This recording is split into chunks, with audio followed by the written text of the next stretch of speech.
Social মিডিয়াতে তো এখন অনেক ভাইরাল এটা পাহাড়িদের সেদ্ধ সবজি আর মরিচ ভর্তা। তো আমিও ভাবলাম যে আমি একটু ট্রাই করে দেখি। তো আমি গিয়ে বাজারে চলে গেলাম, কিছু সবজি কিনে নিয়ে আসছি। আমি আজকে সিদ্ধ করব পেঁপে, বরবটি, বাঁধাকপি, ফুলকপি, ঢেঁড়স, করলা আর একটু ব্রকলি। তো একটু লবণ পানি দিয়ে এটা আমি 5-6 মিনিটের মতন সিদ্ধ করে নিয়েছি। ওভারকুকড হওয়া যাবে না, তাহলে গিয়ে টেস্টটা নাকি ভালো আসে না। এই যে আমার সবজিগুলো সিদ্ধ হয়ে গিয়েছে, এখন আমি এগুলোকে তুলে নিব। আর এই সবজিগুলোর সাথে খাওয়ার জন্য আমি একটা মরিচ ভর্তা বানিয়েছি। আমি অন্য আরেকটা ভিডিওতে এই ভর্তাটার রেসিপি দিয়ে দিব। সো এখন আমি গিয়ে টেস্ট করব।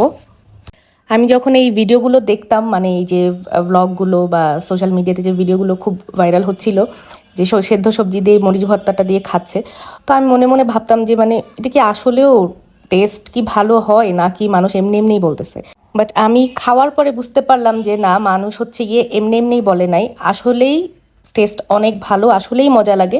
তবে আমার মনে হয় এটার গেম চেঞ্জার গিয়ে এই মরিচ ভর্তাটা। এই মরিচ ভর্তাটা দিয়ে খাওয়ার জন্য, মানে এই মরিচ ভর্তাটা দিয়ে খেলে একটা ডিফারেন্ট একটা ফ্লেভার অ্যাড হয়, যেই কারণে সবজিগুলোর টেস্টও অনেক ভাল লাগে, এটা আমার মনে হয়। তবে আমার মরিচ ভর্তাটা অনেক ঝাল হয়েছিল, আমি জাস্ট মানে মজা লাগছিল দেখে খেয়েই যাচ্ছিলাম, কিন্তু ঝালে আমার কান দিয়ে ধোঁয়া বের হয়ে যেতেছিল। তো অনেক অনেক ঝাল লাগতেছিল, তারপর আমি খাওয়া স্টপ করতে পারতেছিলাম না, খেয়েই যেতেছিলাম। কিন্তু খাওয়ার শেষে আমার মানে অনেক খারাপ লাগছে, আমার এত ঝাল লাগছে। যারা দেখে চিন্তা করতেছেন যে এটা কিভাবে খাবো, কিভাবে খায়, এটা রেসিপি তো মানে বানানো তো অনেক ইজি, জাস্ট সিদ্ধ করে ভর্তাটা দিয়ে খাই ফেলতে হয়। আমি বলবো যে আপনারা একবার ট্রাই করে দেখেন, আমার মনে হয় ভাল লাগবে।